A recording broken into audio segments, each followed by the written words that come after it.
ओम शांति। आप सभी भाई बहनों को रक्षाबंधन के पावन पर्व की बहुत बहुत शुभकामनाएं।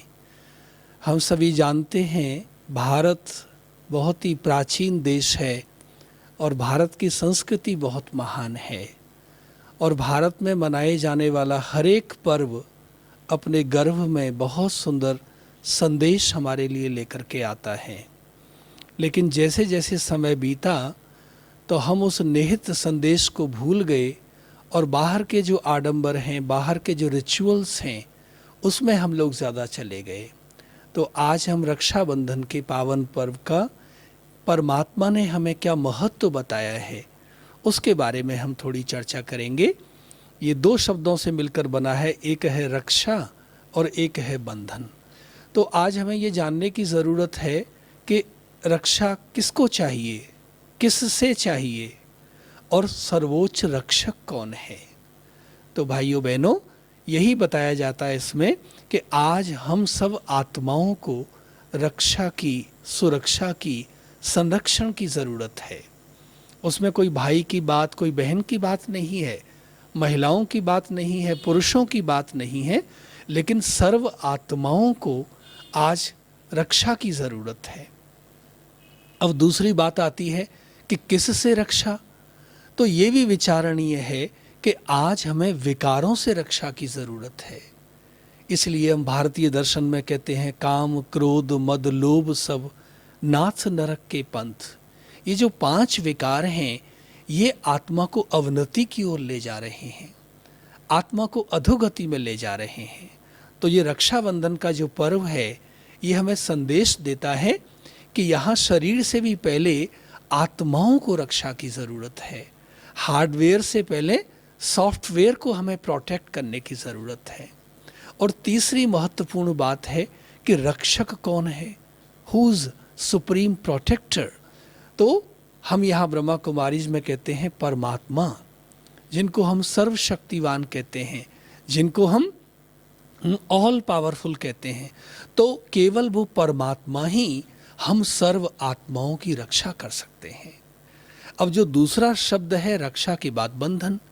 बंधन माने यहाँ ऐसे तो कोई व्यक्ति बंधन पसंद नहीं करता है। अगर हमें बता दिया जाए कि आपको 10 दिन यहीं रहना है, आपको ये काम 2 घंटे तक आप यहाँ से जा नहीं सकते हैं, तो हमारा मन बहुत विचलित हो जाता है। लेकिन ये वास्तव में बंधन कौन सा है? हमें अपने आप से प्रतिज्ञा करनी है, हमें संकल्प लेना है, हमें प्लज लेनी है।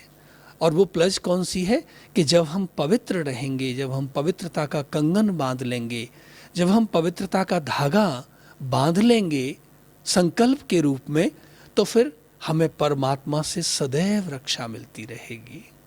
तो ये बहुत सुंदर मीनिंग हमें जानने की ज़रूरत है कि रक्षा किससे चाहिए और रक्षा किसको चाहिए और सर्वोच्च रक्षक कौन है। इसके बाद आगे बढ़ते हैं कि रक्षाबंधन को पवित्रता का पर्व मानते हैं।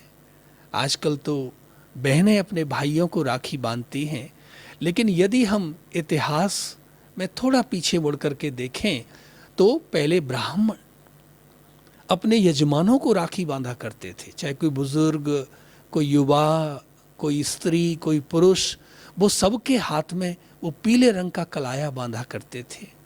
आजकल बहनें अपने भाइयों के जो सीधा हाथ है उस पर राखी का सूत्र बांधती हैं। तो इसका भावार्थ यही है, आध्यात्मिक रहस्य यही है कि ये जो रक्षाबंधन का पर्व है ये हमारे संबंधों में पवित्रता का प्रतीक है।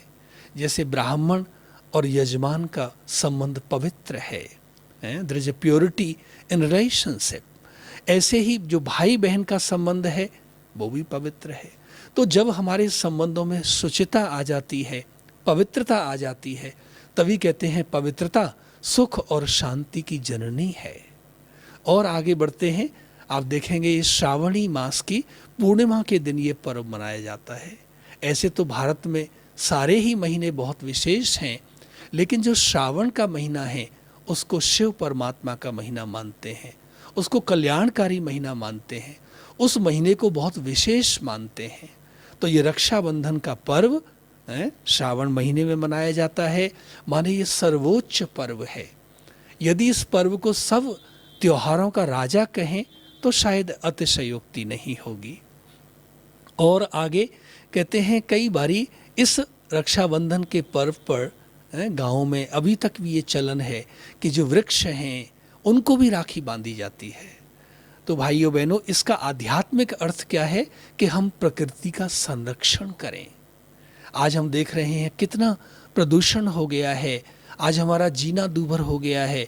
बरसात होगी तो रुकेगी नहीं, गर्मी पड़ेगी तो कम नहीं होगी, सर्दी पड़ेगी तो भी कम नहीं होगी। सारे कीर्तिमान टूट रहे हैं, सारे रिकॉर्ड्स टूट रहे हैं, क्योंकि हमने प्रकृति का भोगवादी, हमने प्रकृति का दोहन किया, हमने प्रकृति को बहुत एक्सप्लॉइट किया।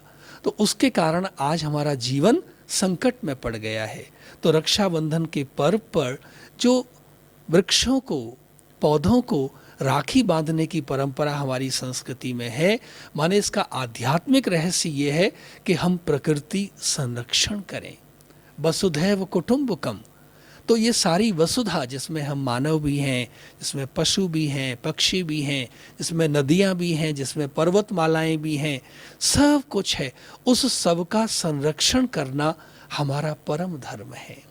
और आगे बढ़ते हैं, जो हमारी वैदिक संस्कृति में जब राखी बांधी जाती, यदि हम सांसारिक दृष्टि से देखें तो 5 चीज़ें उसमें ली जाती।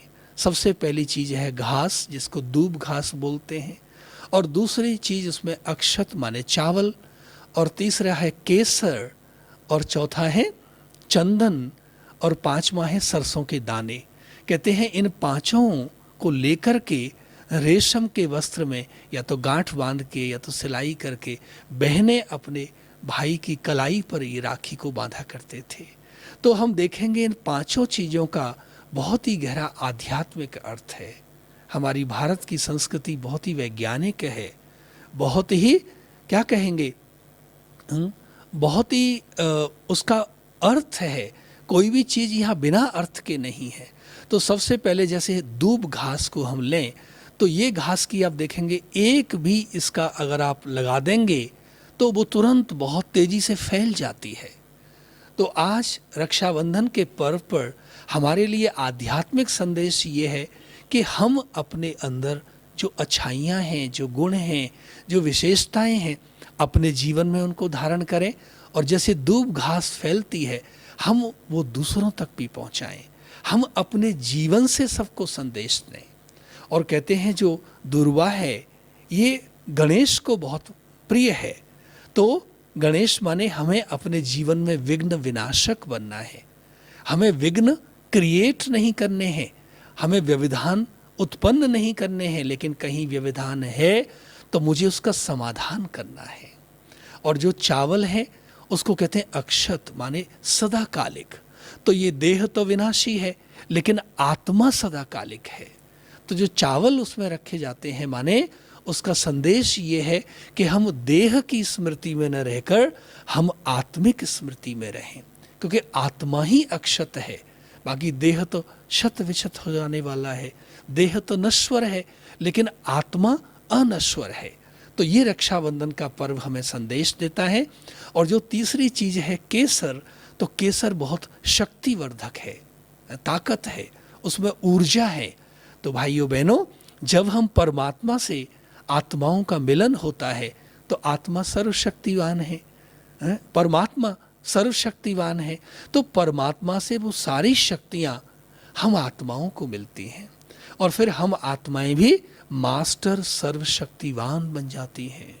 इसलिए कहते हैं जाको राखे साइयाँ मार सके ना कोई, बाल न बांका कर सके चाहे सब जग वैरी होए। तो आत्मा का मनोबल, आत्मा का सारे जो गुण हैं वो इतने बढ़ जाते हैं कि आत्मा मास्टर सर्वशक्तिवान बन जाती है। और जो चौथी चीज़ रखते हैं वो है चंदन। चंदन की विशेषता है शीतलता। तो हम क्या करेंगे, और चंदन की विशेषता क्या है, सुगंध भी है। तो हम अपने गुणों की, आत्मीयता की सुगंध, अपनेपन की सुगंध चारों तरफ फैलाएंगे। कहते हैं वायु जो जो अगरबत्ती होती है उसकी सुगंध तो केवल वायु की दिशा में जाती है, लेकिन हमारे गुणों की सुगंध तो यत्र तत्र सर्वत्र चहुं ओर फैलती है। तो राखी के इस महान पर्व पर हम अपने गुणों की, अपने जीवन को आदर्श बना करके वो सुगंध चारों ओर फैलाएंगे। और जो सरसों के दाने हैं उनको तो तीक्ष्ण होते हैं, माने तीव्रता, माने शुभ कार्य में हमें कभी देरी नहीं करनी है। हम, परमात्मा ने हमें बताया, हम रूहानी सैनिक हैं, तो हमें कोई भी कार्य कल पर नहीं टालना है। कहते हैं कल नाम तो काल का है, कहते हैं शुभम शीघ्रम। तो ये रक्षाबंधन का जो पर्व है ये बहुत महत्वपूर्ण है। कई सारे स्थानों पर रक्षाबंधन पर यज्ञोपवीत को भी परिवर्तन करते हैं, आज बदल देते हैं। पुराना जो जनेऊ होता है इसको उतार देते हैं, फिर नया जनेऊ धारण करते हैं। और हम सब जानते हैं आदि सनातन संस्कृति में, सनातन धर्म में जो यज्ञोपवीत है, जो जनेऊ है, वो पवित्रता का प्रतीक है। तो पवित्रता केवल ब्रह्मचर्य नहीं है, लेकिन हमारा मन, वचन, कर्म, हमारा व्यवहार, हमारी वाणी, सब में शुद्धता आ जाए। तो जब ऐसी शुद्धता आ जाएगी, ऐसी पवित्रता आ जाएगी, तो भारत पुनः विश्व गुरु बन जाएगा। फिर हमारी बहनें असुरक्षित नहीं रहेंगी, फिर हम सभी सुरक्षित हो जाएंगे। तो ऐसे सुंदर पर्व की, ऐसे विश्व पर्व की, ऐसे महान पर्व की आप सभी को एक बारी पुनः पुनः बहुत बहुत शुभकामनाएं। ओम शांति।